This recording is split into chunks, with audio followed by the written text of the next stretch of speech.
কোনো এটা বিষয়ত আপুনি হয়তো তিক্ত বিৰক্ত হৈ পৰিছে, ভাৱনা চিন্তা বিশ্লেষণ কৰি পেলাই কোনো এটা সিদ্ধান্তত উপনীত হ'ব পৰা নাই। তাৰ ফলাফল সম্পৰ্কে আপুনি সন্দিহান হৈ পৰিছে। বিষয়টোৱে আপোনাক জ্বলা কলা খুৱাইছে, আপুনি কনফিউজড হৈ পৰিছে। ই আপোনাক কলৈ লৈ যাব ভাবি চিন্তি আপুনি পাৰ পোৱা নাই। তেনে অৱস্থাত আপুনি কি কৰিব? তেনে অৱস্থাত আপুনি বিষয়টোৰ পৰা আঁতৰি আহিব সাময়িক সময়ৰ বাবে। ইয়াক সমাধান কৰিবৰ কাৰণে আপুনি তাক থৈ দিব অকলশৰীয়াকৈ। আঁতৰি আহিব যেন আপুনি এই বিষয়ে আৰু ভাবিবলৈ নাই আপোনাৰ, আপুনি আৰু নাভাবে।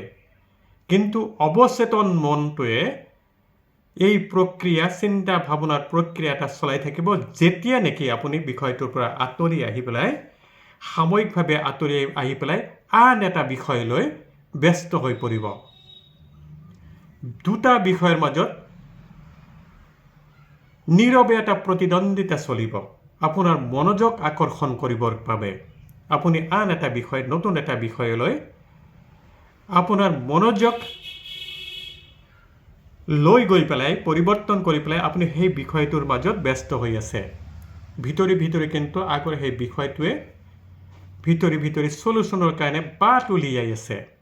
এটা সময়ত আপুনি যেতিয়া ৰিলেক্স হৈ গ'ল, বিষয়টো সম্পৰ্কে বিষয়টোৱে আৰু আপোনাক যন্ত্ৰণা দিব পৰা নাই, আপোনাক তিক্ত বিৰক্ত আৰু কৰিব পৰা নাই। আপুনি ফ্ৰেছ এটা মন লৈ নতুনকৈ সেই বিষয়টোৰ কাষলৈ আহিছে।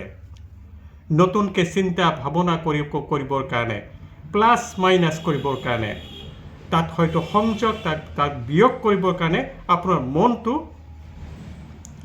অত সময়ে সাজু হৈ উঠিছে। আপুনি তাক নতুনকৈ ৰিক্ৰিয়েট কৰিবৰ কাৰণে সাজু হৈ উঠিছে। আৰু তাক আপুনি নতুন চিত্ৰ এটা সন্মুখত, ছবি এখন সন্মুখত দেখিবৰ কাৰণেও সাজু হৈ উঠিছে। যিটো ছবি, যিখন চিত্ৰ আপোনাৰ সন্মুখত স্পষ্ট হোৱা নাছিলে, এতিয়া আপুনি নিজেই এটা চিত্ৰ সন্মুখত থিয় কৰি লৈছে। Yes, this will be the picture and what will be the result, you are ready for that result. আপুনি চাব, তেতিয়া কামটোৱে আপোনাক বাট এৰি দিব, বিষয়টোৱে আপোনাক বাট এৰি দিব, নতুনকৈ আপোনাক সহযোগ কৰিব। বিষয়টোৱে আপোনাক বেটাৰ ৰিজাল্ট প্ৰডাকশ্যন কৰিব, বেটাৰ ৰিজাল্ট প্ৰভাইড কৰিব। যি ৰিজাল্ট আপুনি এক্সপেক্ট কৰিছিলে তাতকৈ বেটাৰ ৰিজাল্ট প্ৰভাইড কৰিব, আপোনাক এটা উত্তৰণৰ বাটলৈ লৈ যাব। তাকে নকৰি যদি আপুনি সেই কনফিউজড অৱস্থাতে, তিক্ত বিৰক্ত অৱস্থাতে তাৰ এটা আপুনি হেষ্ট নেষ্ট কৰিব বিচাৰে, আপুনি কাৰোবাৰ ওচৰত, আপুনি কনফিউজড অৱস্থাতে কাৰোবাৰ ওচৰত আপুনি পৰামৰ্শ বিচাৰে, কোনোবা টিমৰ সহায় ল'ব বিচাৰে, সেই অৱস্থাটো কোনেও আপোনাক সহায় কৰিব নোৱাৰে। কান্দি থকা মানুহ এগৰাকীক, তিক্ত বিৰক্ত এগৰাকী মানুহক সহায় কৰিবৰ কাৰণে সততে মানুহে আনন্দ মনেৰে আগবাঢ়ি আহিব নোৱাৰে বা আহিব নিবিচাৰে। তেতিয়া তেওঁলোকে ভালকৈ আপোনাক সহায় কৰিব নোৱাৰে, আপুনি সেই সহায়েৰে উপকৃত হ'ব নোৱাৰে। সেইবাবে আপুনি যেতিয়া আনন্দ মনেৰে কাম কৰিব, তেতিয়া সহায়ৰ হাতবোৰো আনন্দ মনেৰে আগবাঢ়ি আহিব। সেই হেতুকে কনফিউজড অৱস্থাত কোনো সমস্যাৰ সমাধান নিবিচাৰে, ৰিলেক্স হৈ লওক, আনন্দিত হওক।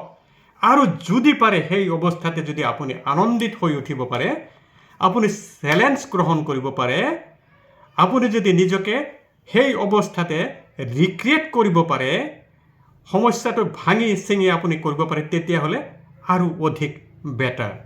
আপোনাৰ ওচৰত অপশ্যন, আপোনাৰ নিজৰ ওচৰত, আপুনি কোনটো গ্ৰহণ কৰিব। আহক, সমস্যাবোৰ সমাধান যিমান ডাঙৰ, দেখাত যিমান ডাঙৰ, তাৰ সমাধানৰ বাট কিন্তু উজু, যদিহে তাক বিচাৰিব পৰা যায়। আৰু দক্ষ অভিজ্ঞ মানুহৰ কাৰণে কেতিয়াবা সেয়া বায়ে হাত কা খেল হৈ পৰে। আহক আগুৱাওঁ, আহক পোহৰ বিলাওঁ।